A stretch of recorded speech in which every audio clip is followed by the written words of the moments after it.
Okay, hello everyone. Thanks for joining us. Sorry a little bit late. We got to chatting, so good to see everyone here. We did. Thanks for joining us. Um, so actually, we've got Rod here from Live Long, Stay Strong. Hello. Was it?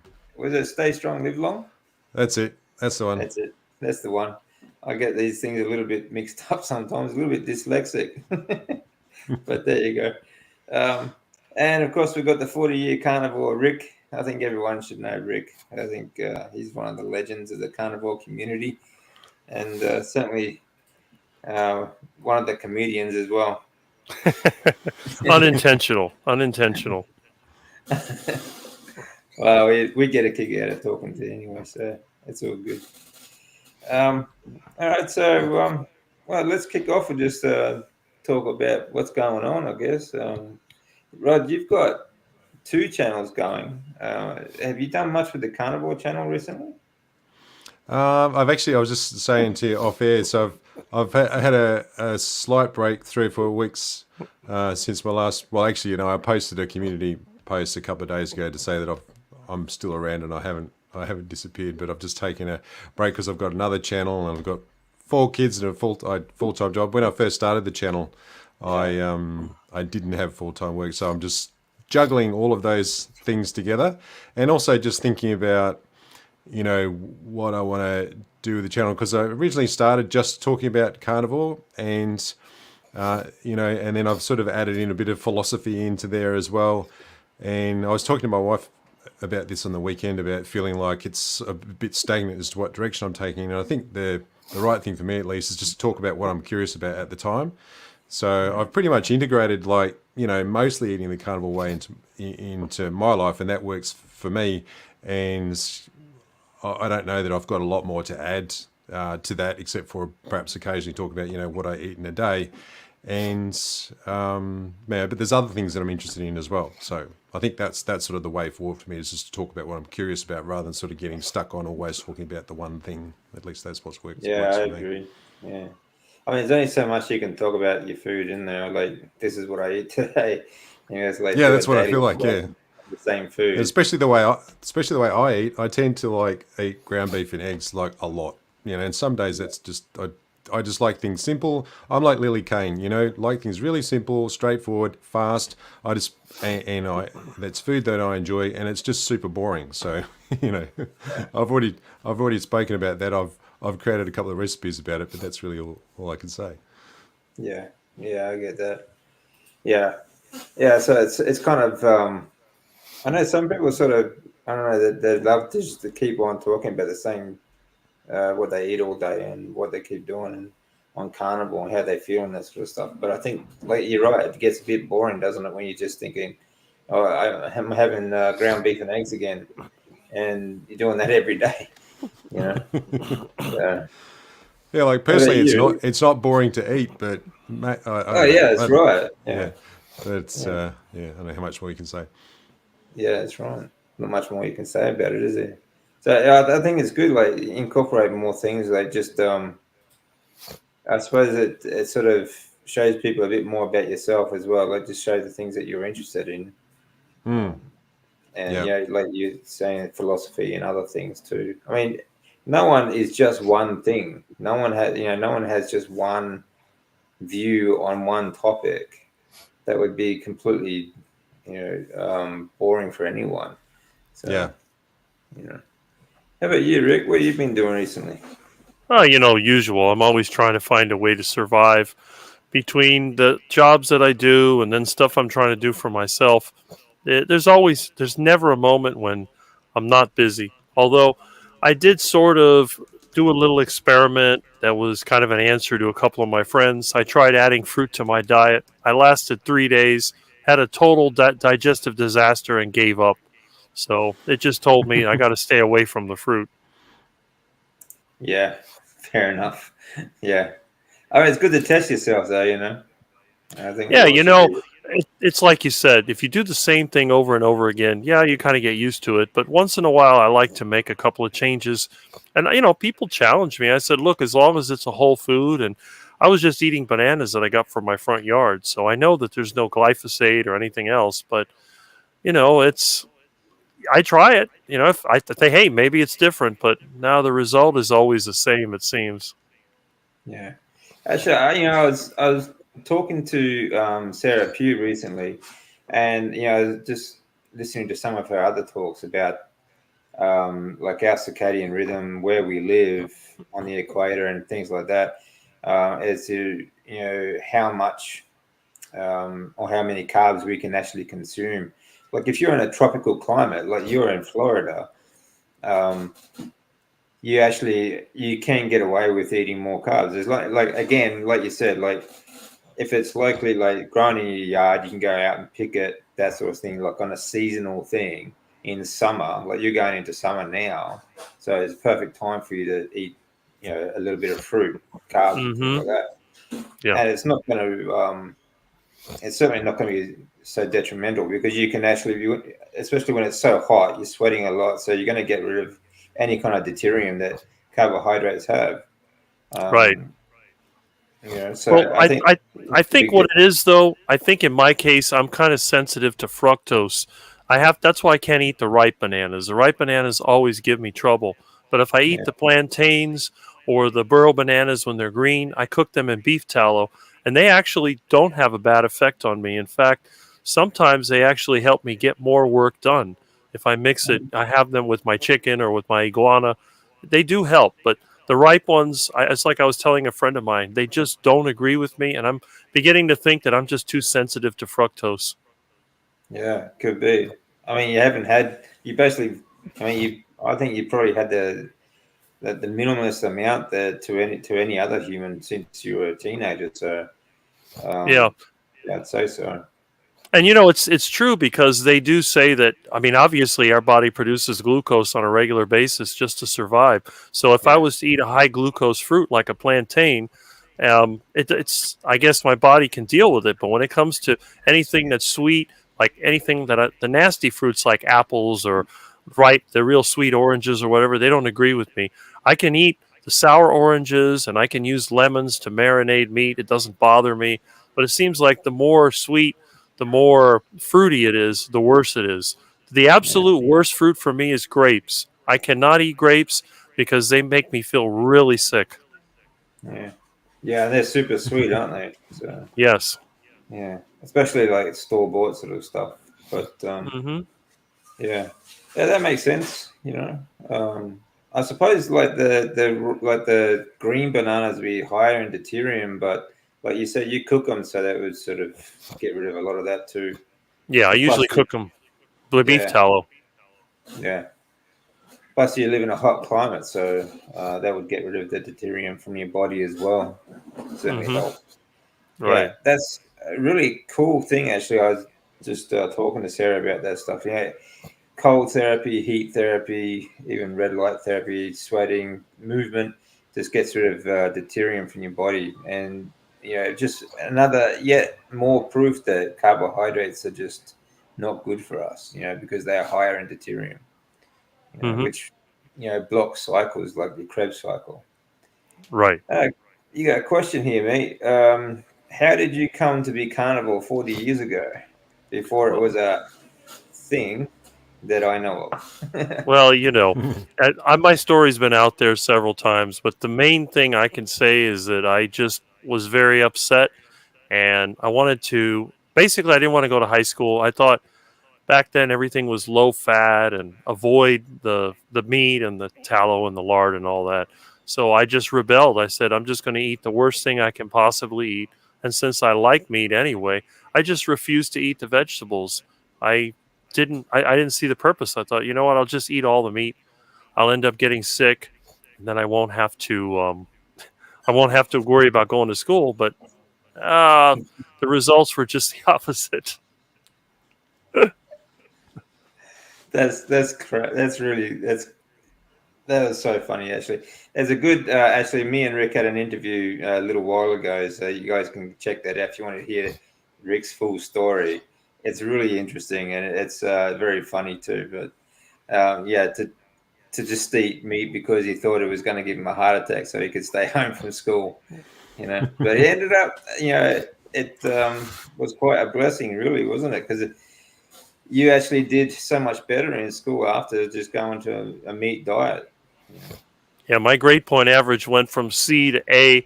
And not only that, I went from being one of the shortest kids in school to the second tallest when I graduated high school. I mean, you can Yeah. see a picture of me on my YouTube community page, how small I was compared to everybody else. So it was shocking to me. And the amazing thing is that all these things happen, and I never realized until recently that it was because of what I ate. I just didn't think about it. It's one of those things that I did, and I don't know. I didn't even think about it when I was growing. But how do I? I don't know how to explain it, but now I have a better idea of what really happened. Yeah. Yeah. I mean, the growth and and your grade point average, I think that's remarkable. In just a short period too. I think because you were so young, you didn't have so many years of putting toxic food into your system either. That would certainly help. So And I had another side effect. I haven't been to a dentist since 1986. My teeth grew in crooked. My jaw was a little too small, and you can see they're kind of crowded in there. And what they wanted to do, they wanted to put those braces on there and pull out teeth and do all that. And I just thought it was a stupid idea. So I thought, oh, forget it. I'm not going to go to the dentist anymore. But the interesting thing is the upper jaw, it actually straightened out on its own. The bottom, it didn't straighten out, but I'm beginning to think maybe because when I started the carnivore diet, part of it was still growing and it expanded. So there's a lot of weird effects that I didn't realize until now. And I haven't had a cavity since I was, since like 1981 or 1982. So that's another side effect of the carnivore diet, it seems. yeah, yeah, definitely. That's Mm. remarkable too, isn't it? Mm-hmm. How Yeah. about you, Rod? How did you come to the carnivore diet? So it's just out of curiosity, mostly. I guess I didn't have any autoimmune issues or anything like that. But when I saw Dr. Jordan Peterson's interview, and the health benefits that he'd had, so not only the things that he'd cured, but how he was just in absolute peak health, and I thought, well, I want some of that. So yeah, that really is the reason that I started. I did have a couple of issues, like I had sciatica. I'd had sciatica for quite a long time, and I thought maybe that would help, which I did cure, but I'm not sure if it was the carnivore diet that did it. But it actually, the investigation kind of led me to a solution for that. And yeah, I'm just listening to Rick there. One thing that completely went away, I used to get gingivitis quite a lot. So, bleeding gums, and every time I was in the dentist, I was getting a cavity filled. So that I think as soon as you drop off carbohydrates, I think my guess is, without really knowing for sure, the bacteria, plaque, etc., really feed on carbohydrates. So once I drop my carbohydrates right down, then that all just went away. So I've not had any issues with my gums or anything for really since I started. Yeah, I just like the simplicity of it, and just knowing that. My oldest son, my 15-year-old son, he really hates fruit and vegetables. Ever since he was a really small child, he would not eat them. And, myself and my wife, we thought, oh, well, that's not going to be good for his health. But it was good to learn as a result of being part of this community that you're fine without it. You don't actually need to yeah, have them. If you want to have them, great. But if you don't actually need them to be able to maintain health. So it's, he kind of eats similar the way that I do, and then he's just learning as well. So at the same time I'm learning. So he's learned that if he wants to add weight on, he's actually got to add in some carbohydrates. He simply cannot gain weight fast enough because he chews up too much energy if he's just having meat only. So it's interesting watching him experiment, but also knowing that he's fine. If he just wants to eat meat and eggs, well, that's completely fine. oh, okay. Has he tried extra protein rather than extra carbs, or? Yeah. So he experiments. So Well, that's good. which I think that's the key. I think just experimenting, trying out different things from time to time, and I think it's also what's easy. He's like me; he likes to take shortcuts and do things as simply as possible. So to add in a cup of cooked rice is simple, and that gets the result that he wants. But he does add in like heavy cream. Sometimes I buy heavy cream. He really likes soft cheeses, so I think they help. You know, I think he's got to eat something like about 4,500 calories a day to be actually able to gain weight, because it's just the nature of a 15-year-old, and he trains a lot. Like he does sprint Yeah. training and other Yeah, things, so he needs a lot active of calories. kids go through a lot of Yeah. food. Yeah. So yeah, that'd be hell on your budget. Yeah, well, fortunately, it's you know, he really likes ground beef like I do. So, you know, in Australia, as you know, ground beef's pretty cheap. It's like Yeah. so in America, About 4.5 pounds $10. is about $20. Yeah, $20 Australian. So it's about, you know, $3 US a pound. Yeah. Yeah. Yeah, that's very good. Excellent. Yeah, it's good to see kids doing like eating like that. And I think you know, like when kids are born, like the vegetables and all the stuff that we feed them, there's a very much an acquired taste, fruit and everything else as well. Like you learn to eat them, you learn to like them, sort of thing, you know. But it's yeah, I never liked veggies much when I was a kid either. But you know, there's always if you want to be healthy, you have to eat them. Yeah, that sort of garbage. But you know, our parents didn't know any better either. You know? So very cool. So I mean, it's a great thing. Another great thing would be to see, like, it'd be good if you could see in the future, like, you seeing your kids growing up now on Carnivore. Um, you know, they're going to be, I think, pretty much like Rick. You know, they're pretty much superhuman. You know, like he's so young. You know, no grey hair. He's still vibrant, fit. No aches and pains. That'd be awesome. Be an amazing life. So, how'd you do in school?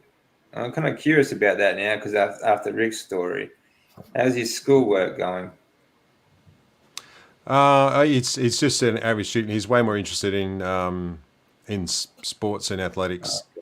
Yeah, fair enough. Yeah, I think he could anything he applies himself to, he does well in. So, but it's his.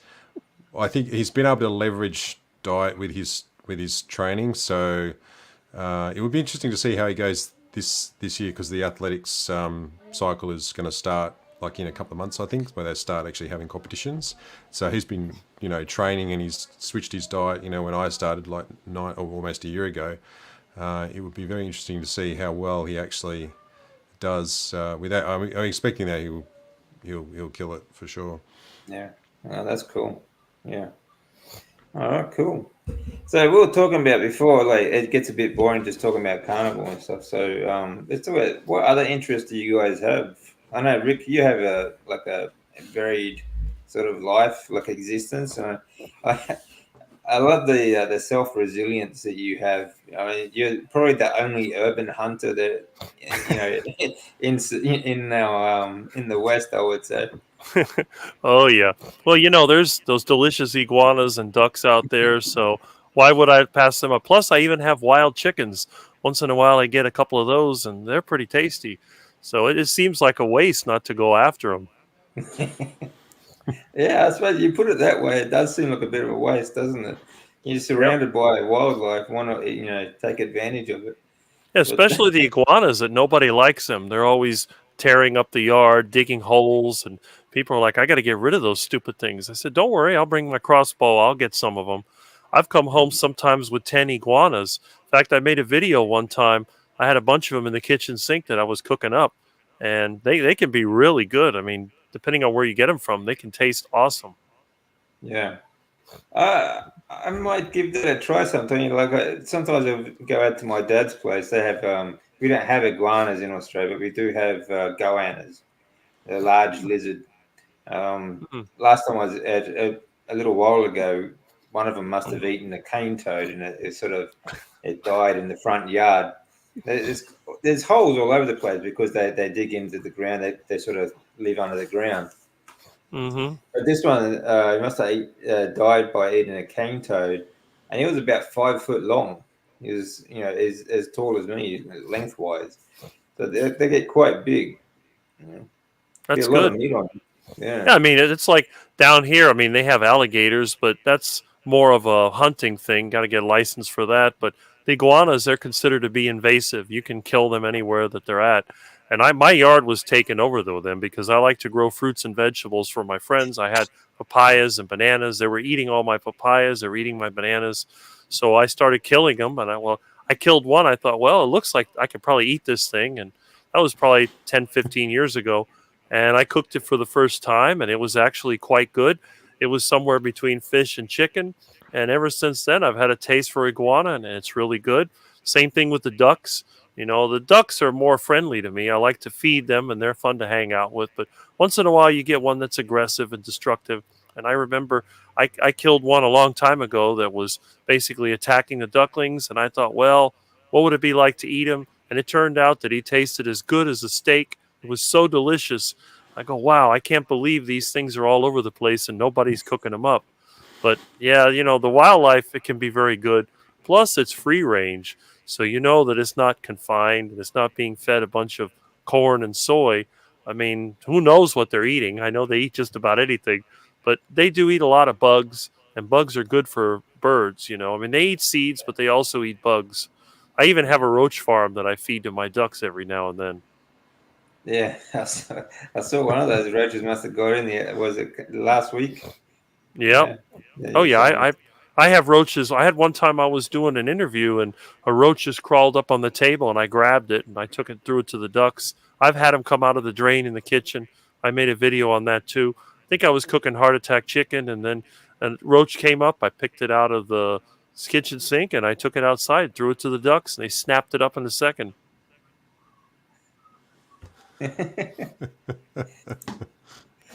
Yeah, Most well, people are too squeamish to pick up roaches. Ah, I had actually, one that that crawled reminds into me my of a funny wife's. story. Yeah. it's funny. I pick up bugs all the time. I don't even think about it. Yeah. It reminds me of a funny story.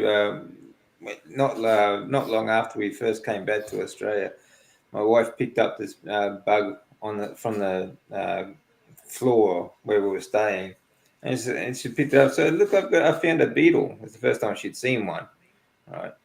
And she'd been Japanese, and she's saying, "Oh, look, I found a beetle. I found a beetle. It's just this little tiny thing." I said, you know that's a cockroach, right?" And she looked, it's just a small baby cockroach. She said, "It can't be, it's too small." I said, "Yeah, they're not all born big, they have to grow." And then she just freaked out.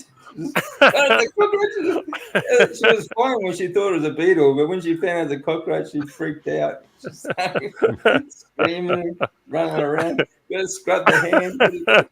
It was funny.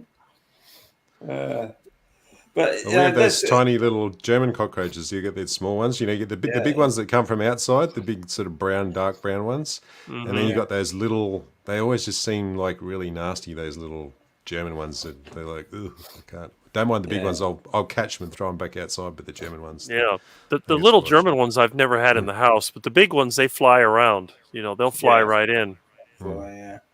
Those big ones, some of those big ones here, geez, you could put a saddle on them. I've had them so big that the duck tried to eat it and had to spit it out because they couldn't swallow it. Wow, yeah, that's big.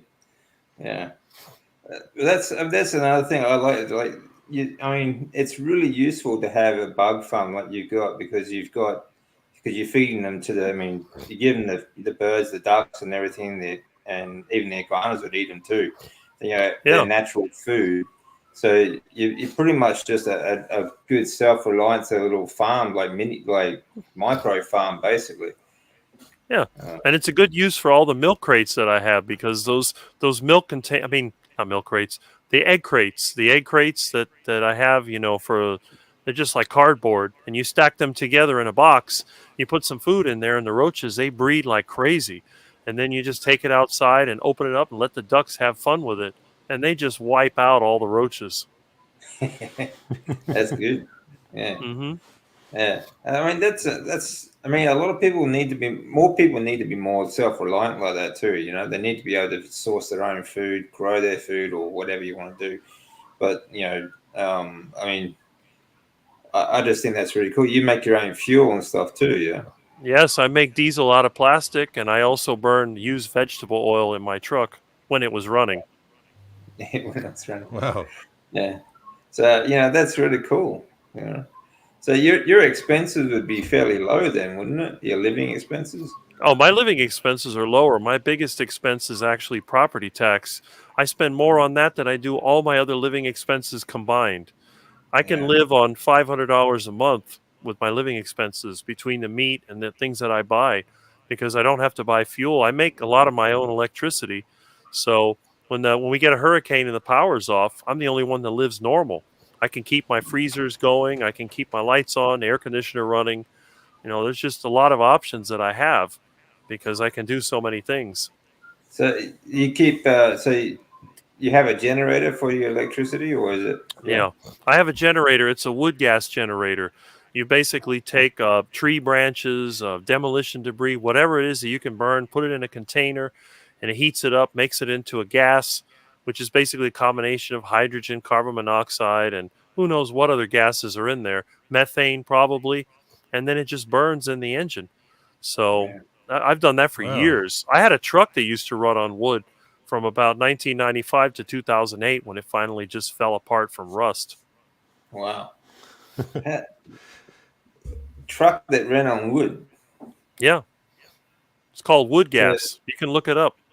yeah, that's amazing. I've In never heard of that.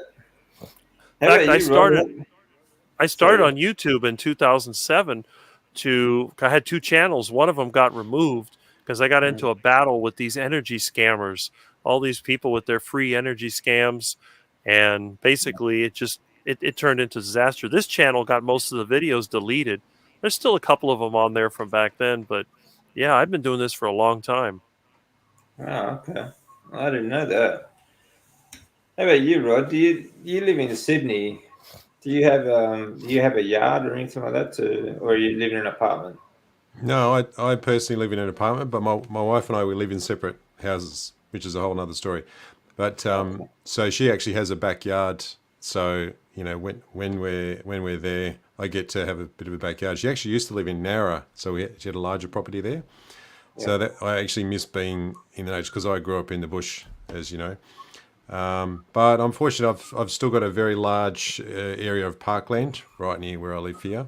So, Yeah. I get out and walk every day around midday, and there's generally no one around. It's because Oh, everyone wow. else is working or whatever. So I get to have this. Yeah, it's literally. I think it's probably 50 acres of parkland. It's called Heffron Oh, Park. that's So, nice. Yeah. yeah. Yeah. It'd be nice if you could use it though.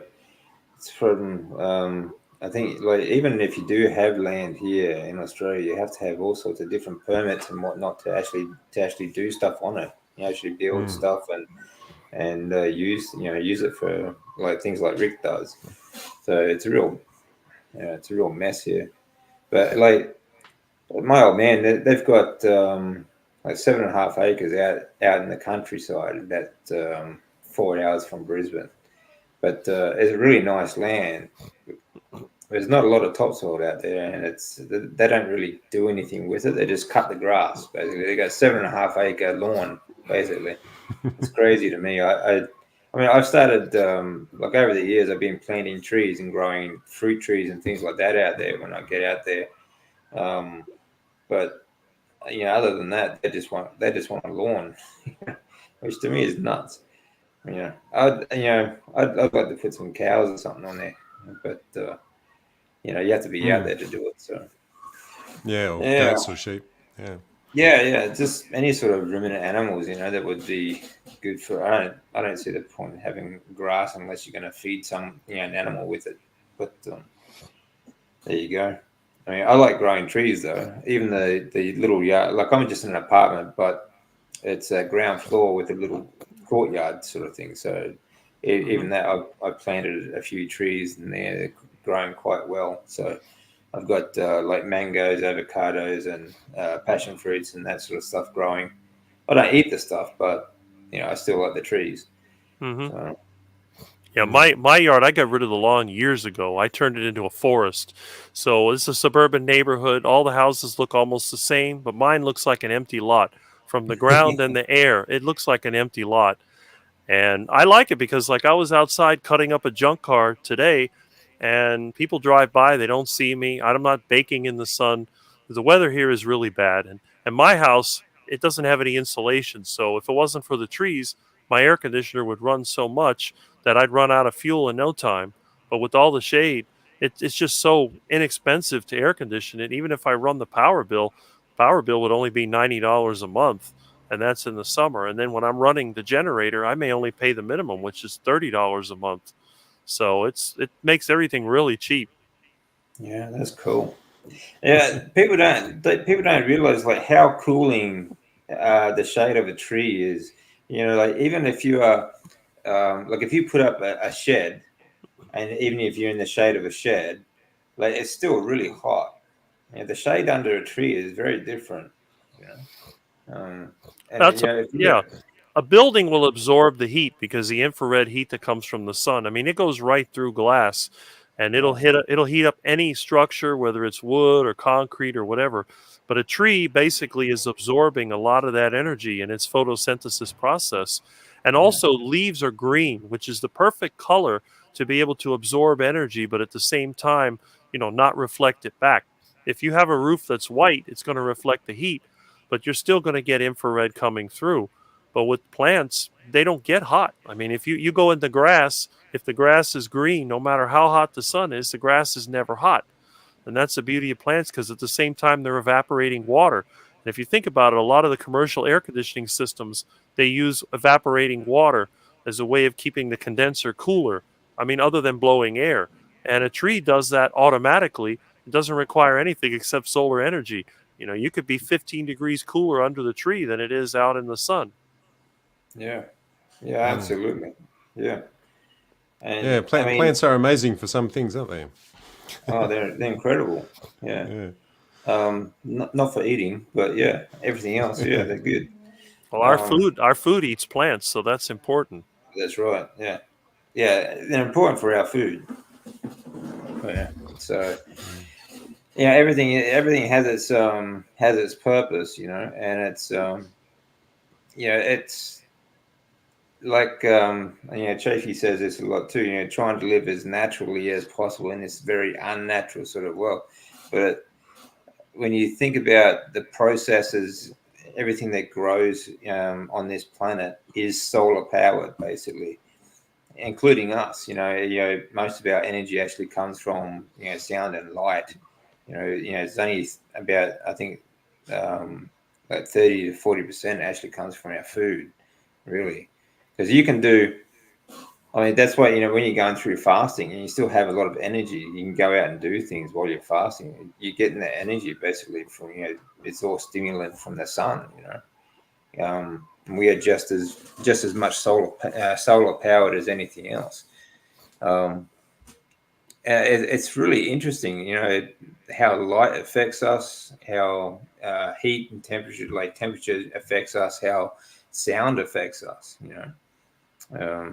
but when you think about it, that's also how they sort of work against us too. If you sit down and watch TV, then all that sound, all that light, that blue light, and everything like that is working against you. That's damaging your mitochondria, and that's another. Actually, that's something some people should check out. Is Sarah Pugh does a thing on this. Jack Cruz, diabetes and mitochondria damage done by blue light and sound and things like that. So, you guys should check it out because it's very interesting and certainly worth your while because it's more than just about your food. It's about your whole lifestyle.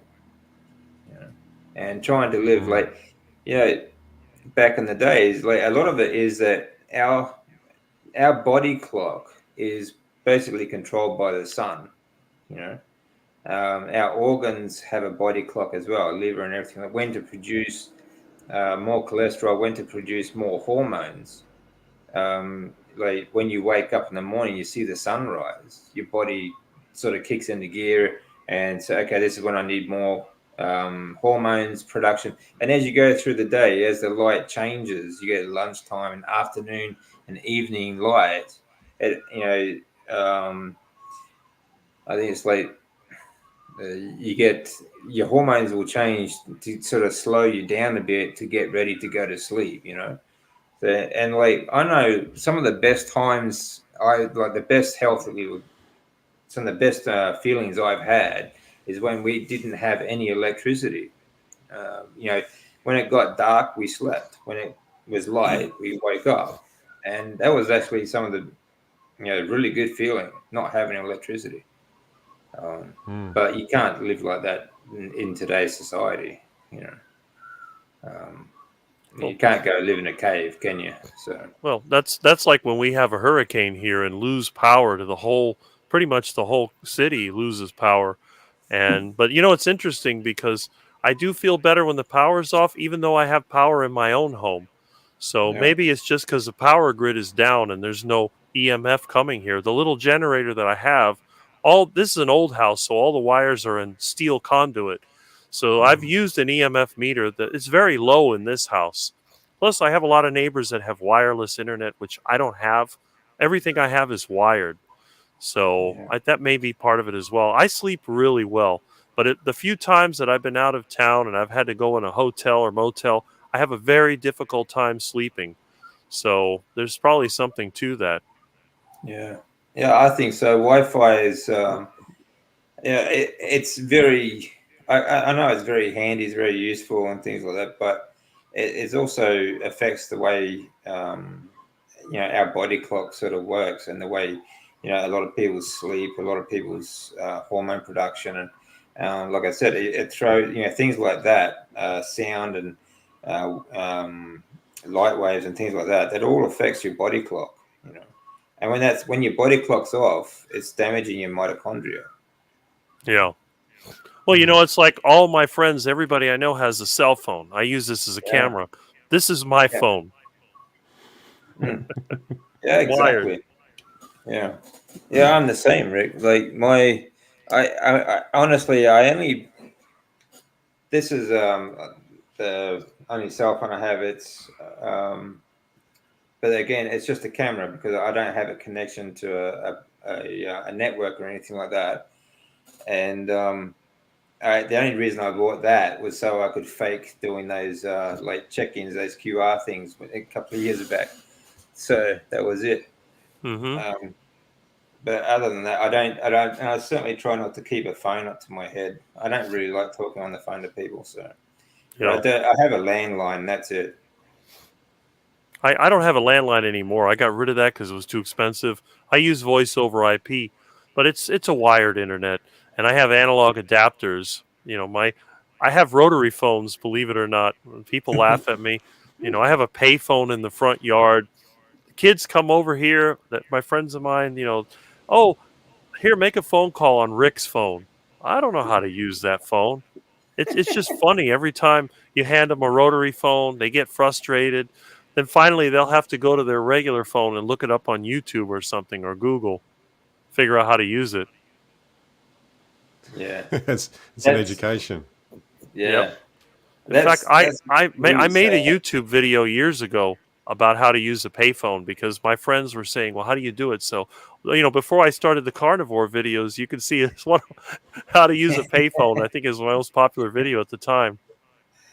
Well, I What's mean, your that in channel itself called, is Rick? sad. I haven't My checked it out. channel is called Charger Mopar, Yeah, Right, okay. named yeah, after my cars. yeah. Makes sense. So you don't know Rick Rod? Do you know Oh, each other? I know of Rick, but no, this is the first time we've conversed at the Oh, same okay. time.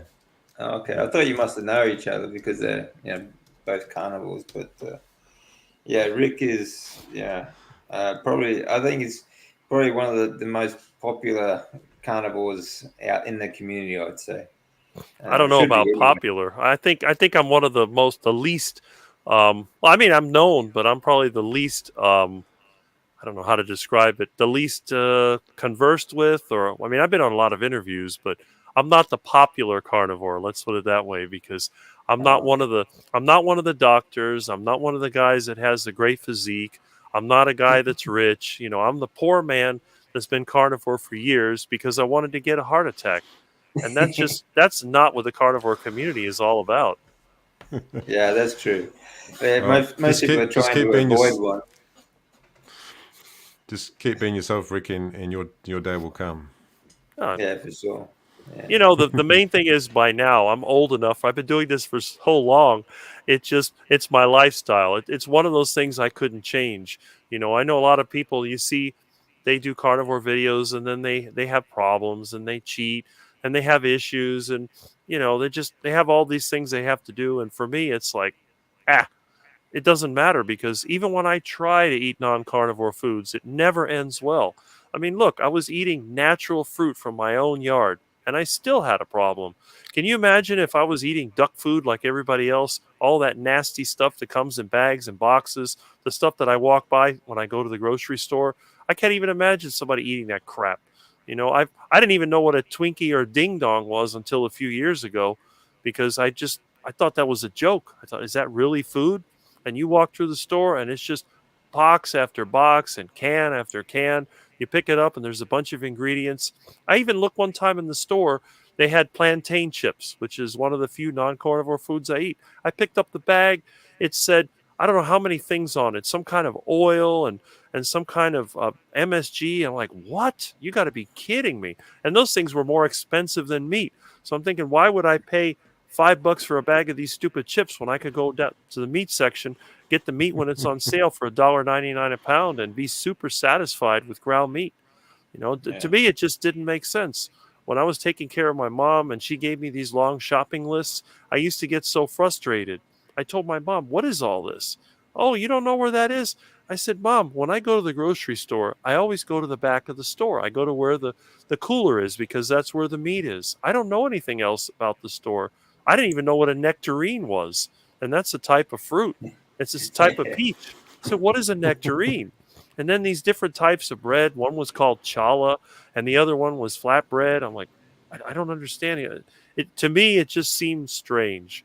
When I go to the grocery store, it's usually a very quick trip. I walk to the meat section, see what's on sale. I buy it. If they've got a good deal, I buy the whole stock. It's not unusual for me to walk out of there with 30 pounds of meat. And I never use a shopping cart, which my mom used to get mad at me. Why don't you get a shopping cart? Like, why do I need a shopping cart? I can carry what I'm going to eat. And I used to joke, I said, well, if I would have gone out there and killed it, I would have had to bring it home, wouldn't I? Oh, you're just a caveman. I can't believe I have a son like you. You have no manners. You'd eat something that was killed on the side of the road. I said, yeah, Mom, I've eaten roadkill before. I'm not going to turn it down if it's still good. If I find a deer on the side of the road and there's no flies on it and it's not rotten, I'm going to stick it in my car and take it home and cut it up. I'm not going to let it sit there and rot or let some predator eat it. I'm going to eat it myself. Well, waste not, want not. There you go.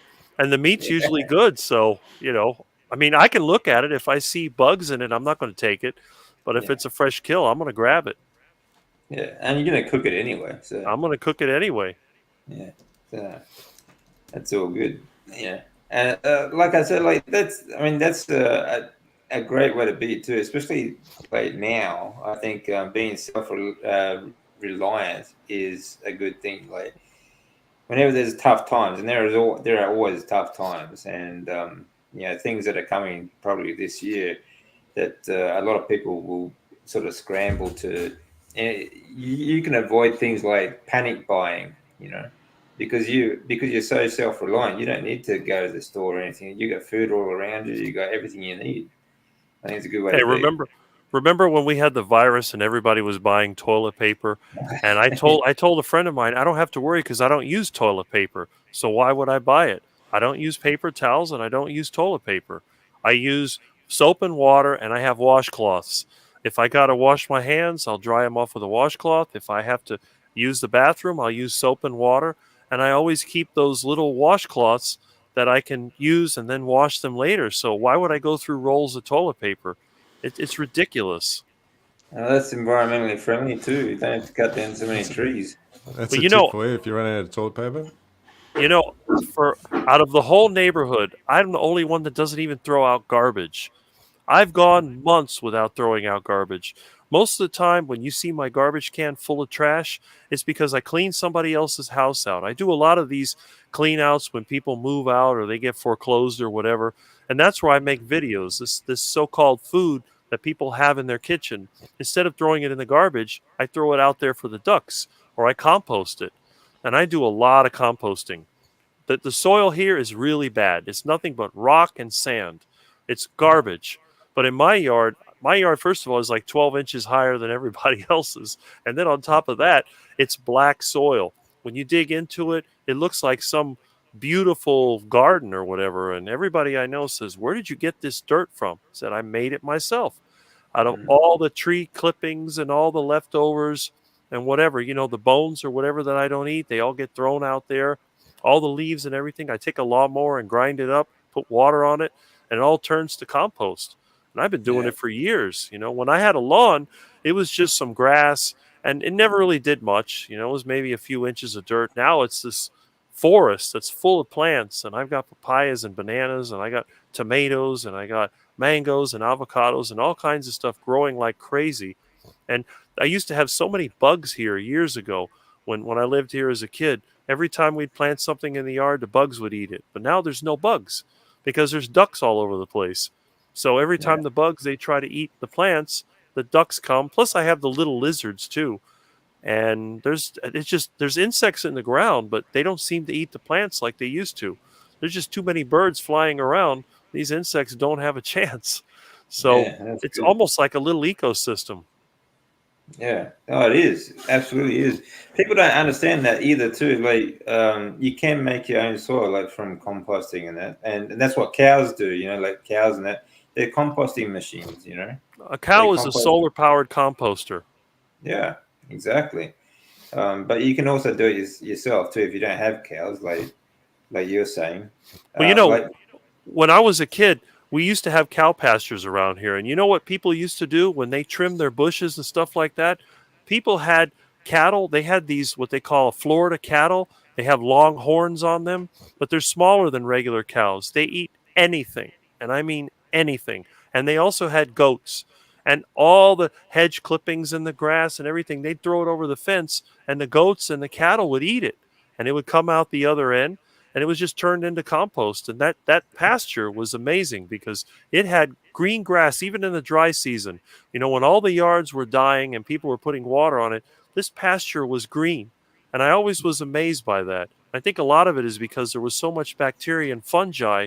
And that was the other thing. Kids used to go for those mushrooms that grow in the cow poop to get high. And I remember that there was all this fungi and all this bacteria, and you wouldn't believe it. Like now in the dry season, all the yards are dead. Well, my yard isn't, but when you went over there to that cow pasture, there was green grass everywhere. And that to me as a kid, that always amazed me. Now I know the reason why, but I never understood back then how that all worked. yeah.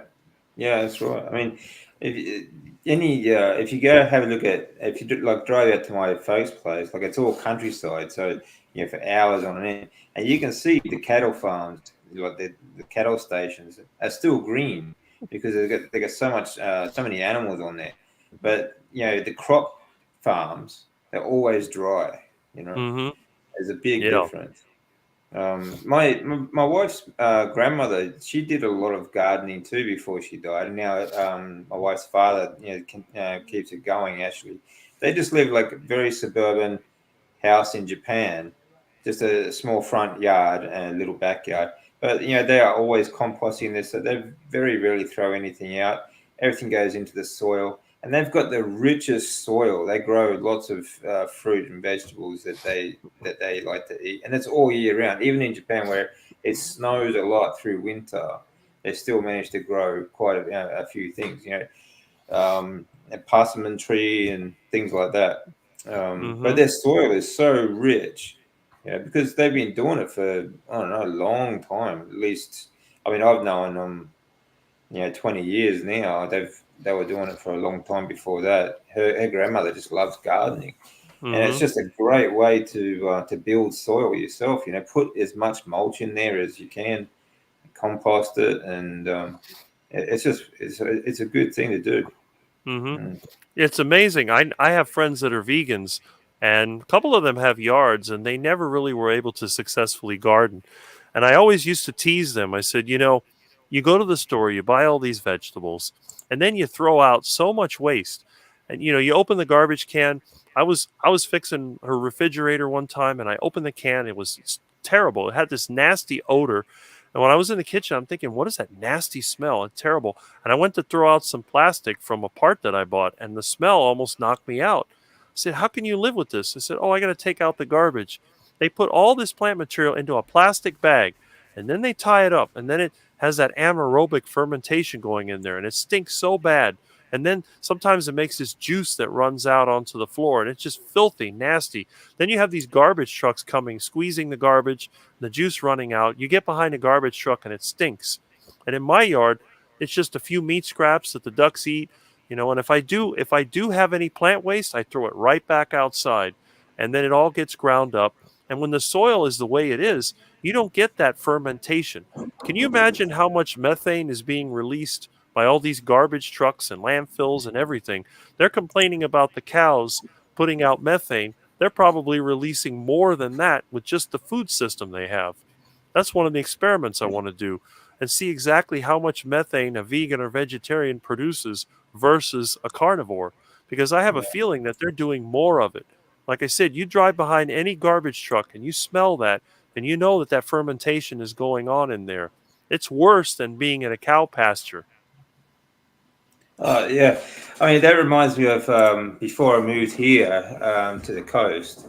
We were living closer to the hospital for my treatments and things. But our apartment, it was just a really cheap little studio apartment, and the building just had one big skip bin, like a large rubbish bin for the whole apartment building.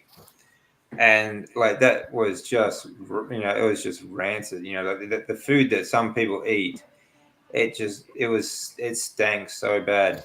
And in summer, like that's all you could smell. You couldn't even open the window because the smell would come in. Mm-hmm.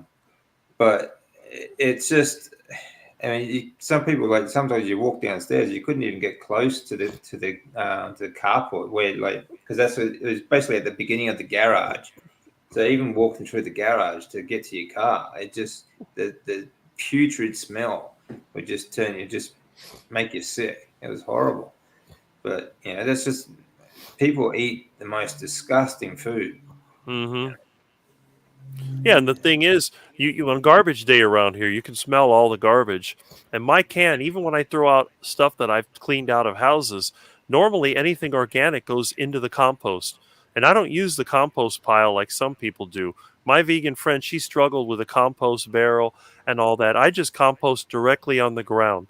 And the thing is, what I'm trying to do is imitate grazing animals, but in a mechanical way. So Yeah. if you make a pile, then you're going to have bacteria, and it has to be compost constantly turned. You have to turn the pile. But when you use an animal to do it, it's all ground up inside the animal. The bacteria work, and then it's ejected onto the ground directly. And then the sun dries it out, and then eventually it just breaks up with fungi. And that's what I do here. I throw everything on the ground, and then I use a lawnmower to grind it up to try to simulate what an animal would do. I mean, it's Yeah. not exactly the same, and it does involve some energy. But on the other hand, it works so well. There's no odor whatsoever.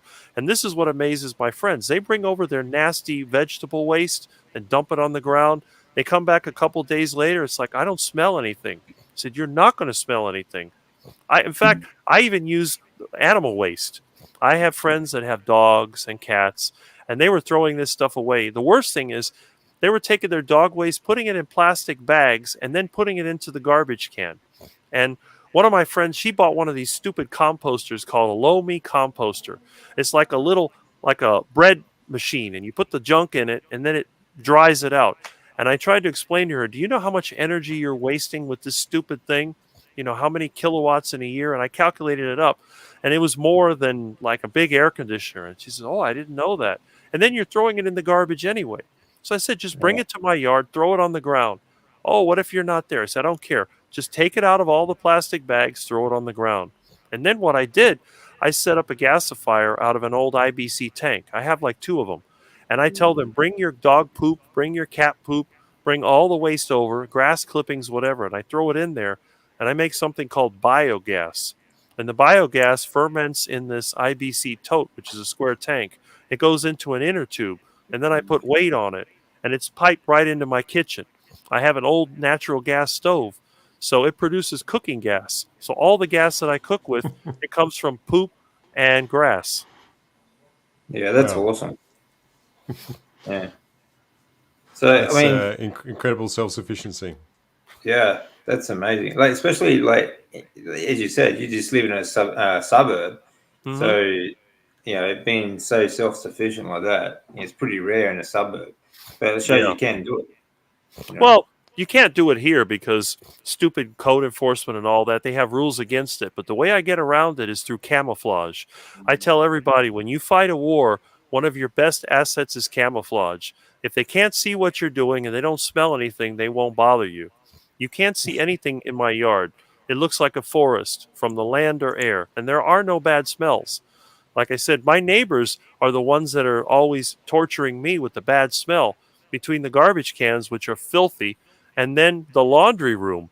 They use these chemical soaps that are so strong. When I open the door, I feel like I'm being fumigated. I don't know what they do. When they dry their clothes, it blows out this horrible chemical smell. It smells like a Yeah, combination of paint and bleach and who knows what else. What I do, I just use I make my own soap. I use lard or tallow, and I make my own lye from salt, and then I also use washing soda that I buy in the store. That's it. I don't like yeah, any kind of scents. It's like I have friends that have these cars. They have this little tank of oil that they put on the air conditioning vent in their car. And when I open the car, it smells like a prostitute. I said, "Why do you put this crap in your car? It's nasty." "Oh, I'm trying to freshen my car." I said, "Freshen your car? Why don't you clean the car?" You know? And I'm trying to think, why would their car be not fresh? Well, they eat in the car. Like, why in the world would you eat in your car? It's crazy. mm. I don't know. I mean, Yeah. I cook. People, I cook in my car, but I usually yeah, don't eat in the car. yeah. People today can't go that long. Can't even drive to do the shopping without eating these days. They're just grazing all day long. The It used people to that be like, I work with people, and they're constantly snacking. That these stupid goldfish crackers and Takis and all this other garbage, they just eat this stuff constantly. I'm like, why do you do that? Why don't you eat a decent breakfast? They don't eat breakfast. They have a coffee, run out of the house, and then they graze all day. I joke. I said they're like a cow. I said you're like a goat or a cow. You're just eating all the time. They'll hit yeah, the 7-Eleven or they'll hit the Subway or whatever, grab something there. It's like, oh, and then they say, "Oh, you're going to grab something for lunch?" I said, "Nah, the canal's too far away." So I always joke about that. yeah. Fair enough. Yeah, I like that one. Canal's too far away. Yeah. So I mean, I don't know what it is. Like people just they're so addicted to food. It's like smoking now. Like they can't go 10 minutes without getting something to eat, or they see a McDonald's or something, they just have to go get something. Um, Hmm. Eating in the cars, so the cars smell like whatever they're eating, which is usually takeaway like McDonald's, and it just smells like a Yeah. grease trap. Yeah, Oh, and that's the yeah, worst part. A lot of times, if they're looking for something a little what they think is better quality, they'll go to the Chick-fil-A, which is not that far from here, and they line up at the drive-through over there, and it's like the smell is terrible. I don't know what it is about fast food, but I start feeling like I'm going to throw up because it has this really strange smell to it. And chicken. I know what chicken's supposed to smell like. I cook chicken in tallow or lard, and it has a really good smell to it. But this fast food chicken, for some reason, it smells almost like paint. It's like when you used to use the old-fashioned oil paint that you paint your house with, and I think it's because of all the seed oils they use to cook it. And then yeah, the other problem is you can't even find the chicken. You look at this thing, it's covered up with some type of mystery coating. It looks like a bread glove or something like that. And the chicken's like buried inside. Like I just can't believe it. You know, I would rather just fire up my portable grill and make some heart attack chicken right there in the parking lot. I've done that before. yeah. That's cool. I mean, that's just being prepared too. Like take your food with you. Exactly. I So normally take ground beef, and I'll eat it yeah, cold. I don't care if it's cold. What do you do if you're on the go, Rod? Um, if I usually just go without. Yeah, because typically I fast until around anywhere between now and 12. So yeah, I can't. It's not something I generally run into. Yeah, so I just wait Okay. until I get back home.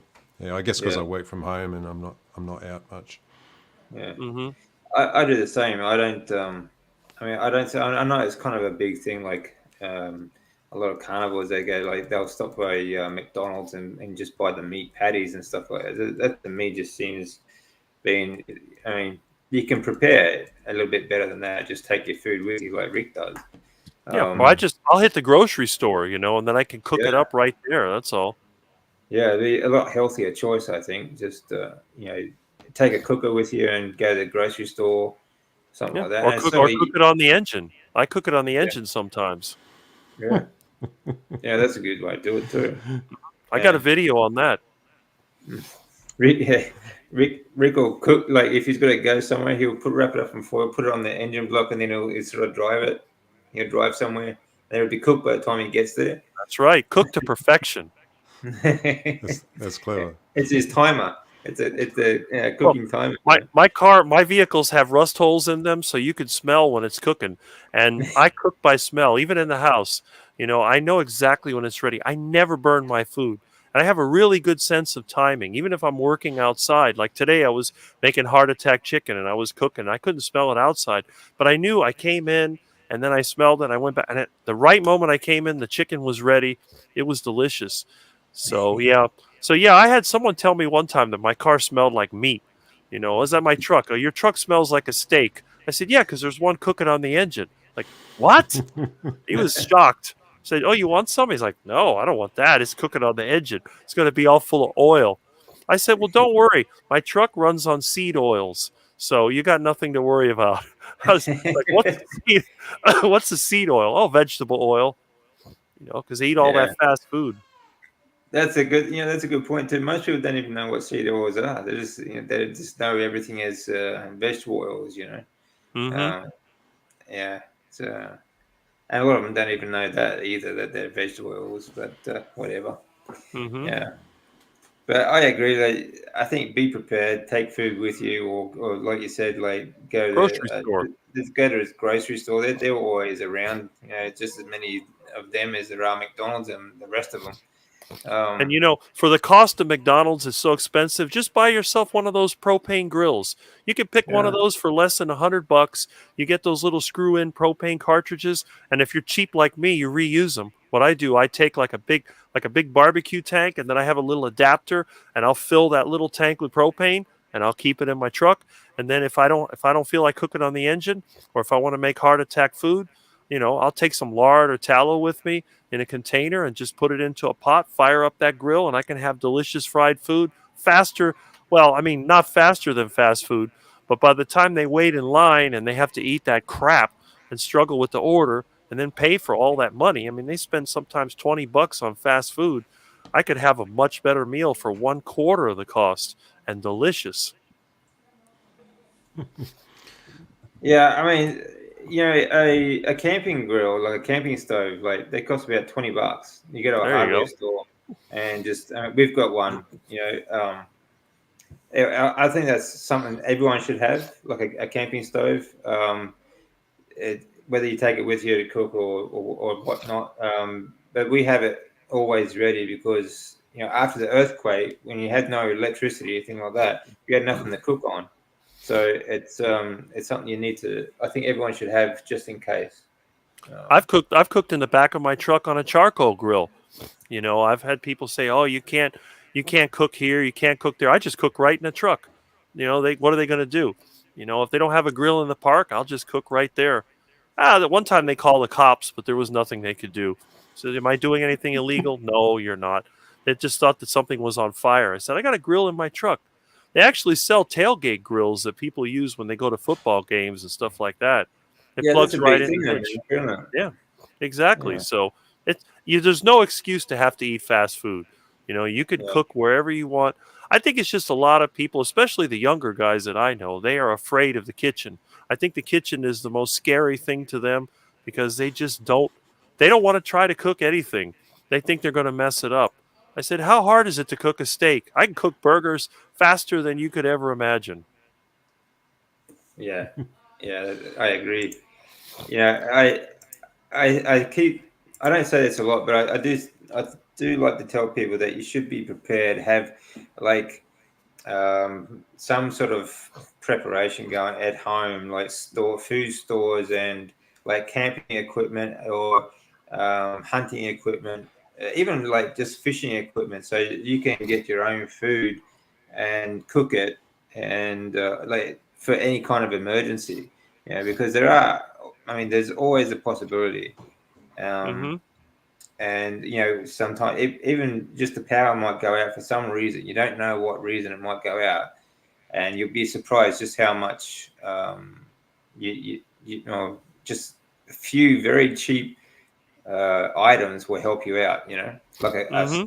camp stove, a fishing rod, a bit of food stores and water stores, and you can still be quite comfortable. I had a So video I did of a barbecue grill I picked from the side of the road that somebody threw out, and I was using wood that I cut from trees. I just trimmed the trees and made charcoal out of it and cooked my steaks on it. So it's not that hard to do. In fact, you could just get some rocks and build a fire and cook your meat on that. It's not complicated. no, that's right. Yeah, but like today, so few people even think about how to do things like that. Like you were talking about the rotary phone, like showing kids they couldn't even operate a rotary phone. I mean, how hard is that to work out? They Honestly. they can't even remember their own phone number. That's the funny thing. A lot of people, they're like, whoa, they don't know anybody else's number. I know everybody's number because Yeah, since I don't use a cell phone, if I'm going to call my friend, I'll just dial it up and that's it. yeah, And, it's just a lost skill, I think. I think that yeah, part of the mind is used for something else now. yeah, or just dormant. I guess they just don't use it at all. You know. Exactly. Um, DC, I gotta run, buddy. I gotta get no these worries, mate. Thanks for kids out joining of us, here Rod. I before they appreciate that, tear my mate. place apart. It's good to see you All again. right, yeah, So yeah. Thanks for having me on. It's good to meet you too, Rick. It was it was Yes. a fun conversation, yeah. and thanks for everyone else for coming in and supporting DC's channel and the rest of us. Yeah, Hmm. and if anyone wants to catch up with Rod's channel, Stay Strong, Live Long, go check it out and give a subscribe if you haven't already. It's a great channel. There's a lot of great information that you might like as well. So, but Yeah, I'll put thanks a for that. link in the I'll put a link in the description for you as well. Yeah, I'm gonna have a chat with Dr. Chafee coming up. I Oh, think great! it's at the end of the month. So yeah, Oh, definitely that'll be excellent. the next one, if not something in between them. Okay, very cool. All right then, mate. Well, look out for that one. All right, All no right, see you, worries. mate. Okay, Thanks. see you guys later. Yeah, Yeah, there we yeah. go. So, yeah. Yeah, I agree, Rick. Like, I mean, it's a lost skill, and it's something a lot of people. I think everyone just takes for granted that how easy it is to do everything now. Like you say, they don't bother remembering phone numbers because just tap the screen and it calls their friends, sort of thing. So they just take that for granted. Yeah. But and it's the same as like now they like here in Australia they're trying to push this like digital ID and cashless society garbage. What's going to happen when the power goes out? Which like this was something there was a lot of trouble for a lot of people in Japan when the earthquake hit, when there was no power, they had no money because they just kept using their damn cards, right? Hmm. Yeah, the Uh, other thing too, everybody now does everything virtually. They yeah, laugh at me because I still have cassette tapes and CDs and records. I got all that old stuff. I got books. There's books all over the place. So why do you yeah, need that? It's all online. I said, yeah, but yeah, all it takes is one coronal mass ejection or an EMP, and then it all ends. Power goes yeah, off. There's no internet. What are you going to do? Well, down here, when we have a hurricane, we lose power. We have no internet. People go crazy. They start acting weird because, especially now, I mean, I can only imagine, 20 years ago it was just starting. But can you imagine now we lose power? Like we have another Hurricane Andrew, there's no power for a month. they're going to go nuts with no air conditioning, no electricity. And me, I'll just go out back and check out the generator. And after the storm, I'll pick up as much wood and debris as I can and just start cooking it up. All that plastic that I got, I'll cook up diesel. It's kind of fun. To me, it's a challenge. Just like when my truck broke down and I had no transportation, I had to get my van running. I was riding a bike for a couple of months until I was Yeah. able to get the van running. And I didn't complain. It's like, well, hey, it's just another challenge. I like to challenge myself because I think it builds character. If everything is just too easy, if you could just snap your fingers and get whatever you want, then I think it degrades your abilities, and then it turns you into a person that really can't handle anything by themselves. And I think that's something we need to avoid. Yeah, I agree. You do when everything is too easy, you do lose skills, and it, I think you also lose coping skills as well. Um, Mm-hmm. yeah, when I mean something bad happens, you might be put out for a day or two until you sort of calm down and you think, okay, how can I fix this sort of thing? Mm-hmm. Um, like it sort of throws you off because it's not always something you expect, and so you might get a bit angry about it. But when you calm down, you realize, okay, well, it's happened. There's nothing you can do about it except, okay, let's try and fix it. Mm-hmm. And I think the way that everything is set up right now, where everything is just so easy to get, those sort of coping skills are lost as well. You know, Mm-hmm. um, as well as skills that you have just to do these things as well. Like everyone expects someone else to do it. Right. And that's like I had a person that I was doing business with, and the car that we were in, his car just had a flat tire. So the Mm. first thing he does is call the roadside service. I said, well, why don't you just put the spare on there, and then, we could get to where we're going, and then you could call in there because we're on the side of the road. People are going by, and it's like, what do you mean spare tire? I said, don't you have a spare tire? I don't know. We open the back of the car. There's a little donut tire in there, and there's a tire tool. And I said, have you ever opened this up? No, I don't. I don't just call the roadside service and they'll do it for me. Like, how long does that take? Oh, it could take an hour. I said, we can have this tire on here in 10, 15 minutes and be out of there. It's like, Yeah. wow, amazing. Yeah, it's crazy, like people can't even think to change their own tires anymore. Like that, like one of the most simple, basic mechanical jobs that you can do. You Mm-hmm. know, um, and you're like any sort of problem, and they just take it to a mechanic, okay, and they'll pay whatever they want for it because they don't know any different, and they Right. complain how expensive things are. So, but Mm-hmm. they won't do anything for themselves. Well, that's the funny thing. These people I know, they make a lot of money. They make a lot more than I do. And they complain constantly. Everything costs so much, and I have so many problems, and they're always complaining to me. I said, I never complain about those things. Yeah, because Mm. you fix everything yourself. I said, yeah, but you could learn too. There's nothing Yeah. telling you that you can't learn. Oh, well, I Mm. make too much money. I said, well, evidently, even though you make too much money, you're not able to pay for all the problems you have. Maybe it would be better not to worry about making that much money and learn a few things, because as Mm. you said, when things go bad, you can't rely on everybody else to fix the problem for you. And No, that's right. even if you don't fix the problem yourself, if you know what's wrong with it, then it's an advantage, because then you know whether it's a critical thing or if it's something you can put off.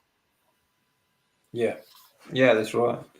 Yeah, one of the comments here, I think, yeah, it's good to be a little bit of a prepper and for hard times.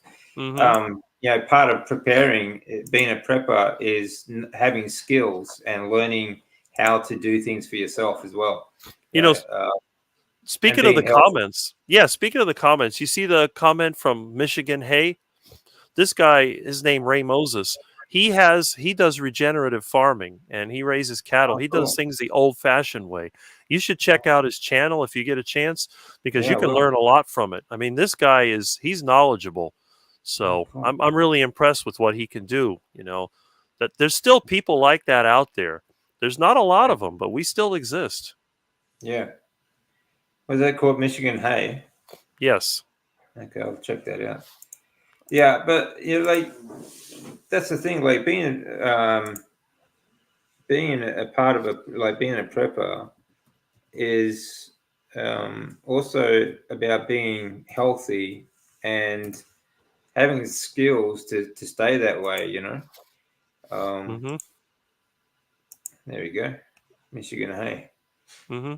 just sub. So let's check that out. Just show some people here.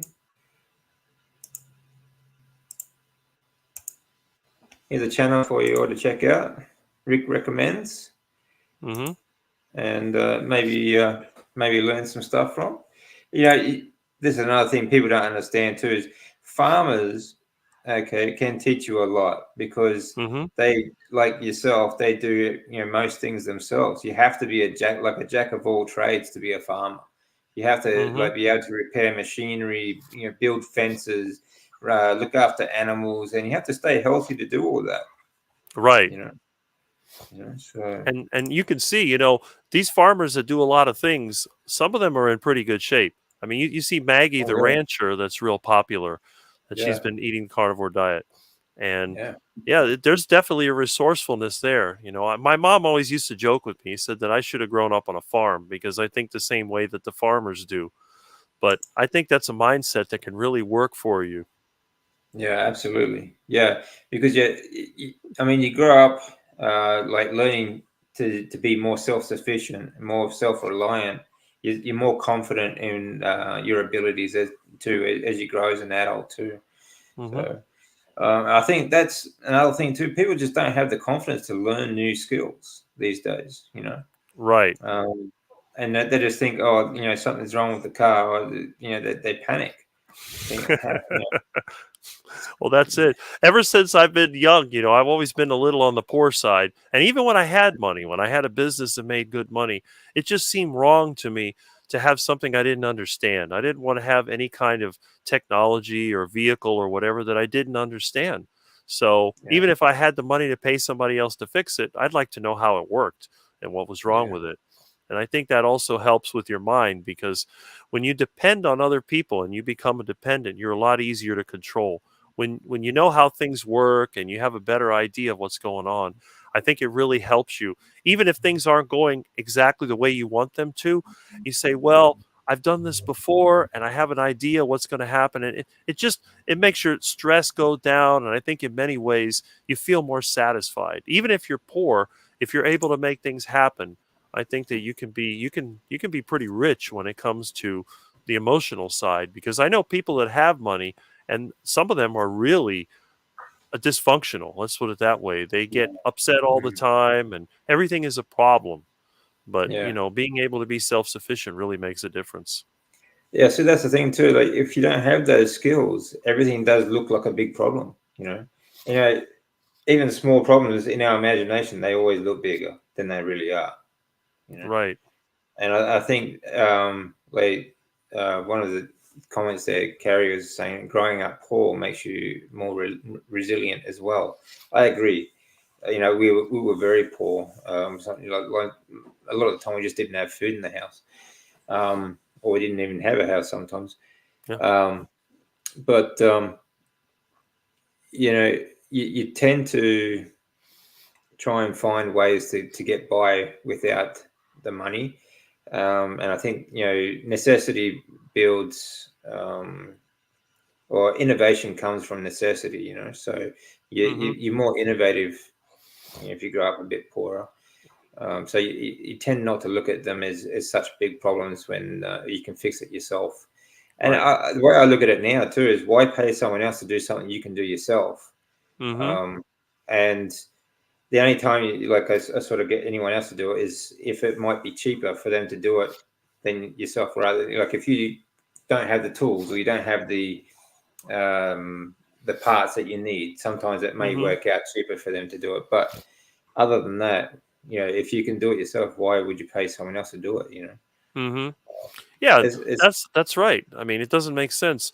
Now, when I pay somebody else, it's like when I have a business and I have employees and I pay them to do a certain job. That's one thing.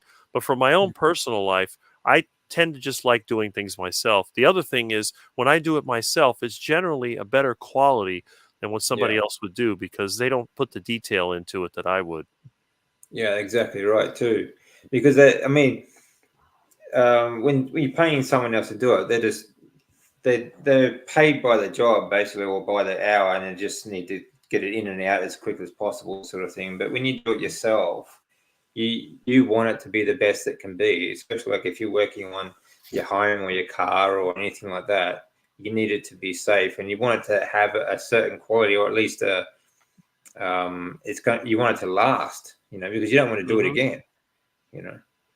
That You know, mechanics, for example, they don't care if it fails in a month or so, because they want you to come back. right. Well, that's it. And even when I do work for other people, I always try to do the best work that I can because my reputation's on the line. I don't want to do some rig job and then have Yeah, something fail and then I'm the bad guy. But I agree. a lot of times I see things that are just shocking to me. And Mm. a lot of times they'll take something out that's older. Well, it's not right, and they'll build something new, and they think it's great, but it's really cheaply done. And then some water leaks, and then you have mold and mildew, and everything falls apart, and it turns into a disaster.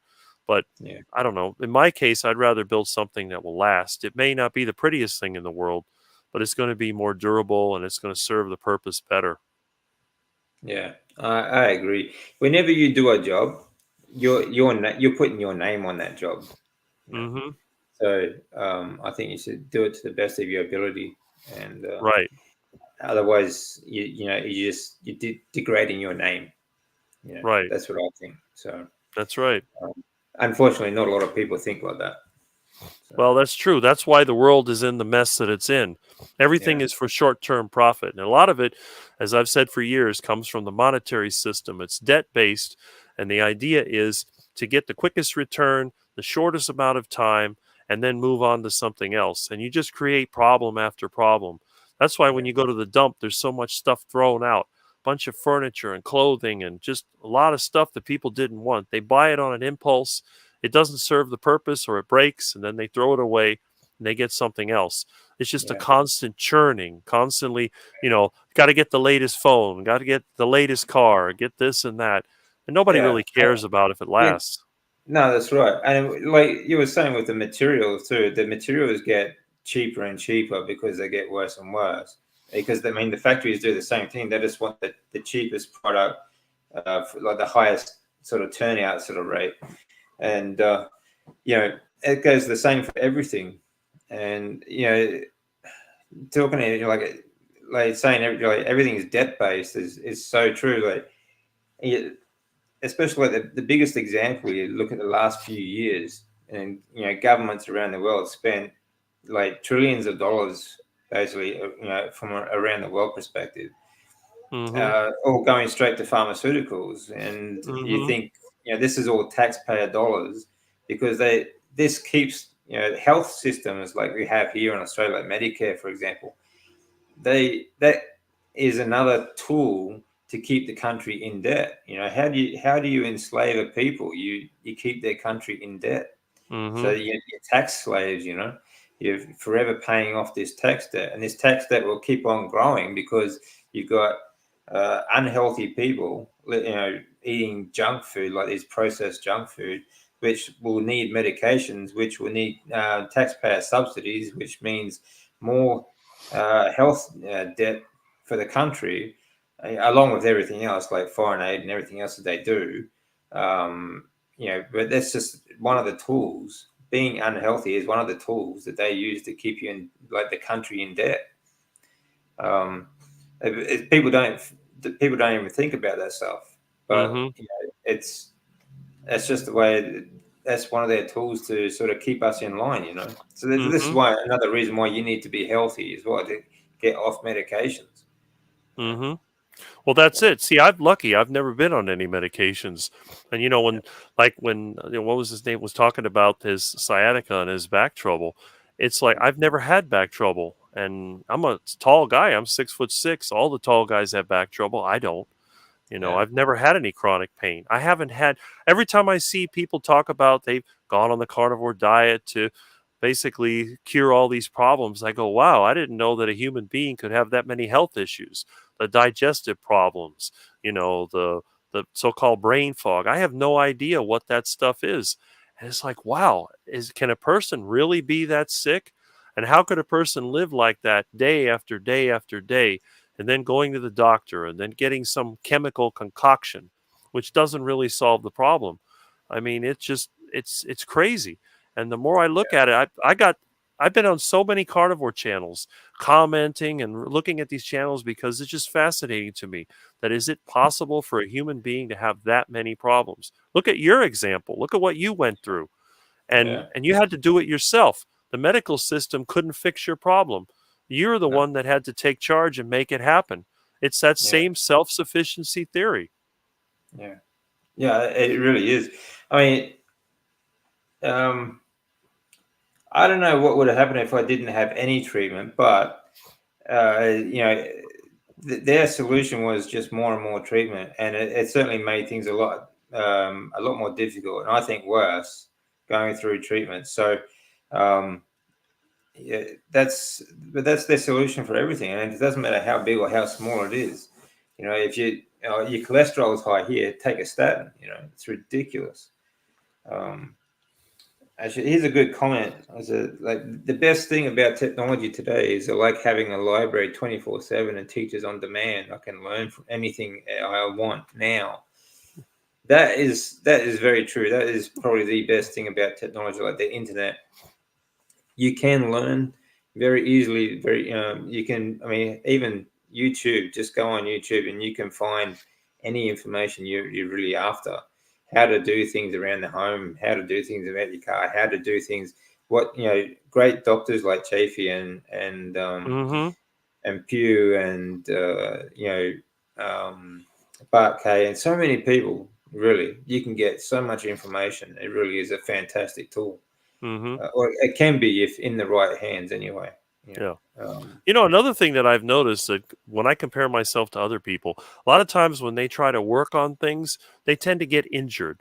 They tend to be more accident prone. And I work with a lot of questionable and dangerous things, and I never get injured. And I wonder if being on the carnivore diet for so long, your mindset is different. I don't have that impulsiveness that a lot of times they'll start trying to tear things apart and they get frustrated and then they end up getting injured. Even my dad used to get injured, and I never get injured. In fact, I yeah, was I was cutting up a car today in shorts. I was barefoot, and I never get hurt. I'd spend a lot of time barefoot outside, but I hardly ever have a problem. I mean, the only time I've ever really gotten injured is when I go into sort of an artificial environment like an office and I don't expect danger to be there. And then I'll hit myself on something or stub my toe or whatever. But when I'm working in the sort of dangerous environments that I work in, I don't have injuries. I go up on the roof, I go out in the yard, I work with equipment, and I never have a problem because I always stop and think, what am I doing? What can happen? What am I working with? Do I have a fire extinguisher handy? Do I have all the tools that I need? And I don't get mad when I'm working on my job, but a lot of times people will get mad and then they'll end up hurting themselves rather than solving the problem. So and then if you think about it, if people really have this many problems, all these inflammation and stuff like that, it's like when I was working outside and I got hit with a velvet bean, which is a type of vine that has this itchy hairs. When that stuff is attacking you, you can't think straight. And I get madder and madder, and I have to get out of there. I have to go in the bathroom and clean up. So it makes me wonder if the reason that people have so many problems and have so many injuries is that maybe they have all these health conditions and they can't think straight because their whole nervous system is constantly being stimulated and it just makes them impulsive. I wonder if that might be what it is. yeah, yeah. I think so too. I think light has a lot to do with it as well. Like you were just saying, you spend a lot of time outside barefoot, so you ground a lot. Yeah, you Mm-hmm. spend a lot of time grounded. Right. That electromagnetic energy really helps you a lot. Like I said before, like grounding and light it was where most of our energy comes from. We're electrical. That's why Mm-hmm. we have so much water in our body because we are electrical. Our cells are. So I think that makes a big difference as well. And you said that when you are inside, you're sort of a bit more clumsy. Yeah. Yeah, when I'm inside of an office in my own Yeah. house. Now my Is it house is fake lights? extremely cluttered, and there's a lot of things here. One wrong move and you could end up in really bad shape. But I don't have Mm, accidents in my house. It also mm, is old. There is some mold and mildew in here. Once in a while I'll get the sniffles, but it's amazing that a place like this, which isn't even brightly lit, this is a very dimly lit house. I have mostly incandescent lights. So, but when I go into an office, especially with those fluorescent lights, it's yeah. very difficult for me because I have trouble sometimes staying awake. You get into one of these offices and you sit down and you just, I'll start dozing off. But when I'm at home, I don't have that problem. And when I'm outside, I never have that problem. So, and it's like another friend of mine says, well, your house is like a dungeon. But I think because it helps me sleep because there's not that much light, and it's somewhat dim.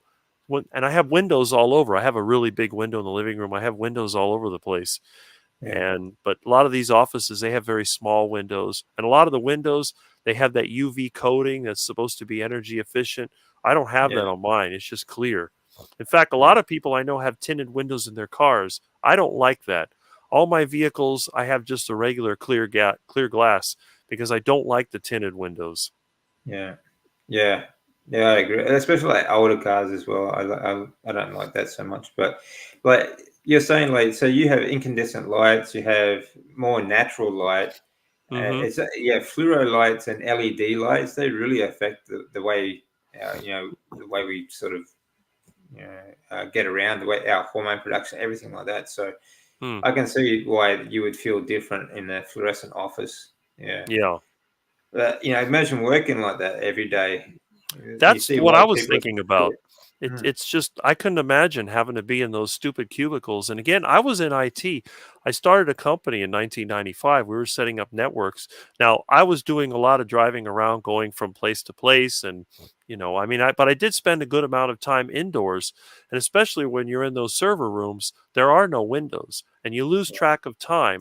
And then the productivity, you start out really getting things done, and then after a while, you get stuck, and then it's like you can't think straight, and you start running into configuration problems and issues, and you get frustrated. I go, man, I got to go do something. So a lot of times, what I would do, I'd take a break, I'd go outside, and I always look forward to lunch because that's when I'd light up my grill.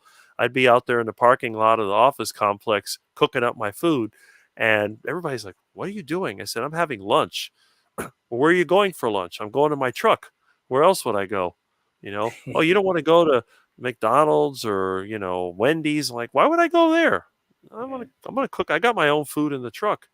And I always have a cooler. There's always meat in the cooler. If I can have a steak, and it's really funny because after cooking up the steak and eating the steak, then the stress level just goes down. It's like, oh, and then I start thinking again. And I go in there, it's like, oh, I know what's wrong, and I'll start fixing it. So I get that sort of like, I don't know how to describe it, but it's like a second shot of energy and thought. And then after a while, you start getting into the rut again. It's like, oh, a problem. But that was always like that. So I could yeah, get started in the morning, and then around noon when I had my lunch, by that time I was burned out. Then I'd have my lunch and I'd be super energized. But then the problem is all the other guys I work with, after they had their lunch in about an hour, they were out of it. It was yeah, like they couldn't think straight, and it was terrible. I'm like, come on, come on. They just, I don't know how to describe it. And it took till maybe 3 or 4 o'clock because before their minds started coming back online, and then they're in a hurry to get out and go home. So that's the way it used to be. yeah, yeah. I can understand that. Like you went outside, you charged up with not or meat and with light, sunlight, and everyone else is sitting inside with their fluoro lights, or they go to McDonald's and they're sitting in the fluoro lights and they fill up on junk food. So Hmm. like the combination of the food damage, the light damage, everything like that. Yeah, it's amazing. People survive to retirement. You know, Hmm. living like that. Um, like Scooby the Dog saying here, there's light pollution and things with LED lights, and it's not just the LEDs either. It's the fluoro lights. The fluoro lights are any fake light like that. The Hmm. incandescents are not so bad, but that's why they got rid of them. That's why they stopped selling them. Yeah. Why'd they stop selling them? Well, yeah, because they're a little bit healthier than the LEDs. Oh, you know what? For a while, I worked doing electrical work, and they had a bunch of these traffic light bulbs. That's what I've been using. These things Mm, are 130 watts. You know, wow. but the thing is, this is the interesting thing. I have those bulbs in my bathrooms, and I have them in the kitchen, but I don't leave the light on.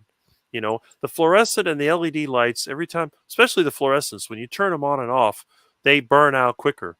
But those Mm, heavy duty incandescent bulbs, the bulb in my bathroom, it's been there. I think I put it in there in 1996 when I built that bathroom, and I have wow. never changed it. The bulb is still there. Now, I don't use a bathroom that much. I use a toilet once a day, and basically I take a bath in there, but that's it. But that bulb hasn't gone bad, and it's because they're made for traffic lights, you know, and the lights I have in here, those are only 40-watt incandescents. They're in these little like globes, you know. I have like just like a glass globe that hangs down, so they're really low power. But the thing Yeah. is, even though they take more energy than the LED, they last longer. And when those LED bulbs go bad, they start flickering funny. And sometimes they'll even emit a sound. I can hear very high frequency sounds. So anything that, you know, would have a power supply with some type of high frequency regulator, I can hear that. A lot of these inverters, you know, I do occasional electrical jobs for people that have EVs like Teslas and stuff like that, and they have some type of charge controller in there that emits a high frequency, and I can actually hear that when it turns on, so I know when it's charging. So Wow. some of these bulbs really bother me, so I can't have It's them. 40 years of carnivores turned you into a dog. I don't know what it is, but it's crazy. The worst part is that my sense of smell is somehow warped because when I get around some of these chemicals, I can't stand it. The air fresheners are the worst. Those Yeah, I plugins, hate them too. Yeah, those stupid they plugins smell that people putrid. use. Yeah, they're Oh yeah, terrible. they're putrid. Yeah, I. That's another thing too. Is like, yeah, you see these things advertised all the time. It's like, there's there's automatic spray sense that you walk past, like with the sensor, you plug into the wall, you walk past it, and it sprays, Hmm. air freshener. Well, they call it air Yeah, freshener, but scented air crap. Those yeah. things are putrid. I mean, how can you imagine your house smelling like that all the damn time? Oh, Hmm. God. I've had people come to my house and say that it smells like meat. It's like your house smells like meat. Oh, that's good. I don't mind that. You know, Yeah. that's what they say. It smells like meat. But I go in other people's houses. The other thing that I really don't understand when I go in somebody else's house to do a repair is the amount of dust. There is this huge Uh, amount of dust in every house. And my house is dumpy. It's run down and I don't get that dust. And I don't understand it. A lot of times I have the windows open. I would like to know why some people have so much dust and I have hardly any. yeah.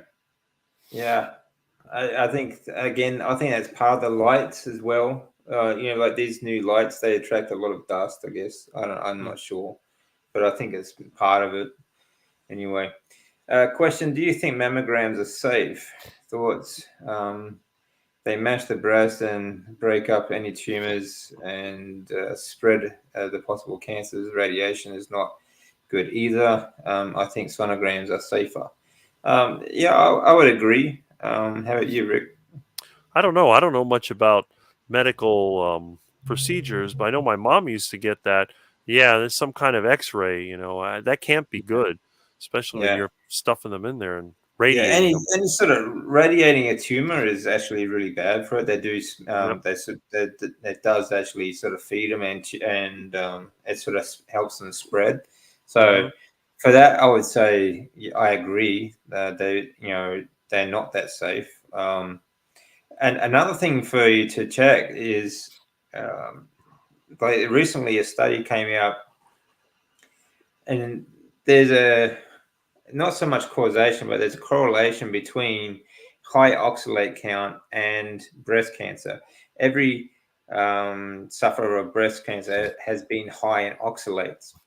So if you have a high oxalate count, that is now one of the markers that they are looking for when they diagnose breast cancer.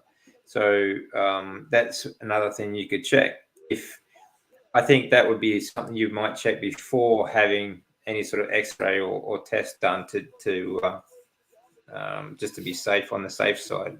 So there's actually I did leave a link to that study in my community page if you want to check that out. It's very interesting because it does show what oxalates can do when built up. It's not just like an arthritic sort of thing. These small crystals they block cycles in your body that will cause diseases such as cancer. So yeah, go check it out. It's certainly well worth it.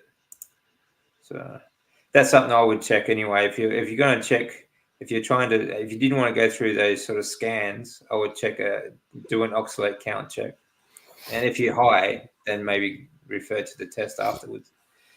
Yeah. You can tell your doctor. Yeah, that's true too. You can tell your doctor you don't want to do the mammogram and insist on a sonogram. So there are safer ways to test these things, Yeah. Let me see. Yes. I had a breast biopsy and the tissue was calcium crystals. Yeah. Calcium oxalate. Yeah. Yeah. That's why.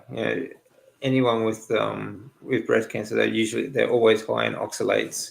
So do an oxalate count test first, I think, would be, and that was certainly a good way for you to monitor any sort of if you have at any kind of risk.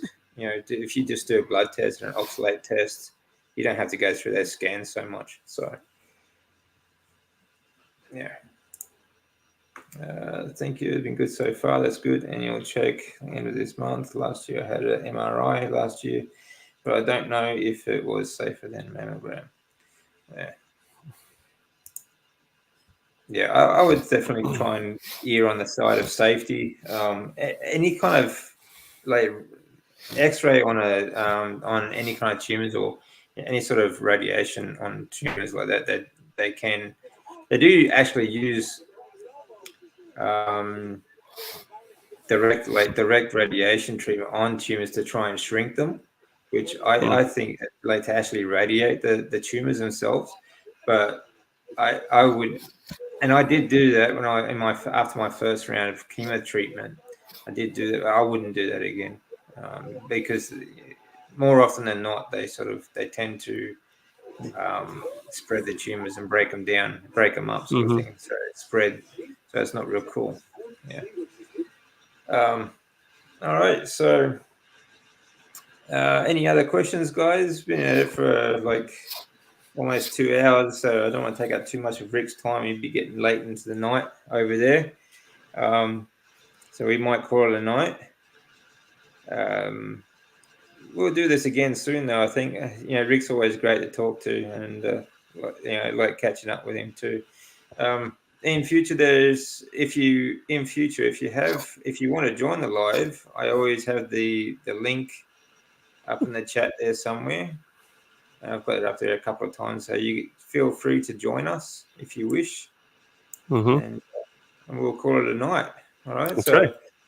Thanks, everyone. Thanks for joining us. I hope you enjoyed that chat. It's always great information talking to Rick too. He's always got some great information to sort of share with everyone. So go check out his channel if you haven't already. It's well worth it. It's a lot of fun too.